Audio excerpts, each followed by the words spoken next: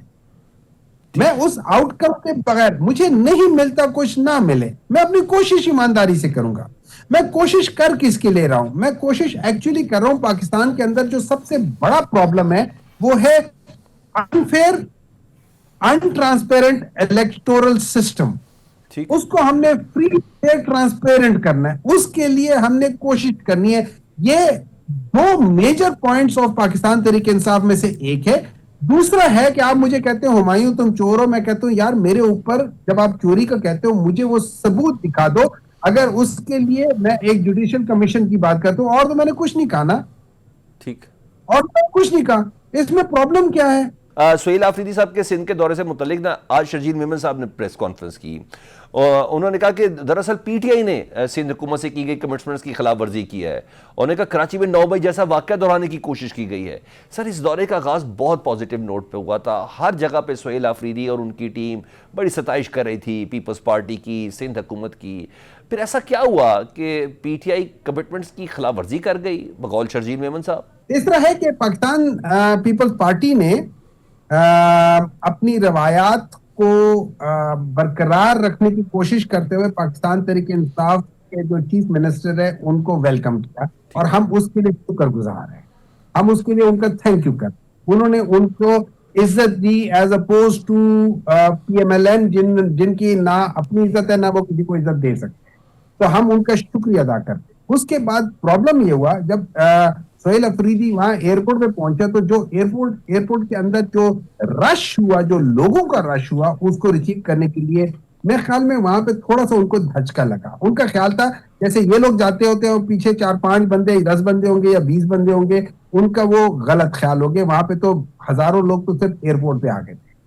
پھر اس کے بعد وہ بھی چلو بات گزر گئی. اس کے بعد آگے جب یہ جاتے ہیں حیدرآباد، اب حیدرآباد سے واپسی پہ مجھے سندھ والے پروٹوکول دے رہے ہیں، مطلب مجھے پروٹوکول دیا ہوا ہے، میرے آگے سندھ والوں کی گاڑیاں لگی ہوئی ہیں. اب مجھے ایک بات بتائیں، 2 گھنٹے کا راستہ 7 گھنٹوں میں ہوگا، آپ یا میں کوئی بندہ کمپلین کرے گا کہ نہیں کرے گا؟